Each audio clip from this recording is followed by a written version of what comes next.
বিভিন্ন সময় দেখেছি রাজনৈতিক দলগুলো ঐক্যমত হয়েছে, বিভিন্ন সংস্কার কাজ করবে বলে তারা একত্রিত হয়েছিল, ঐক্যমত পোষণ করেছিল, কিন্তু পরবর্তীতে সেগুলো বাস্তবায়ন করেনি।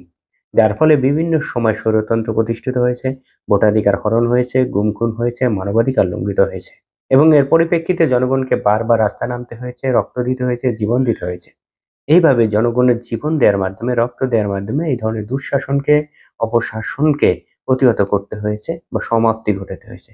এরকম রাজনীতিবিদরা বিভিন্ন সময় নিজেদের এজেন্ডা বাস্তবায়নের জন্য, দলীয় সুবিধা বাস্তবায়নের জন্য নিজেদের খেয়াল খুশি মতো কাজ করবে, নিজেদের ইচ্ছা মতো কাজ করবে এবং সেই সুযোগে বিভিন্ন সময় স্বৈরাচার প্রতিষ্ঠিত হবে এবং জনগণ বারবার জীবন দিয়ে যাবে। এটা কোনোভাবেই যুক্তিযুক্ত না।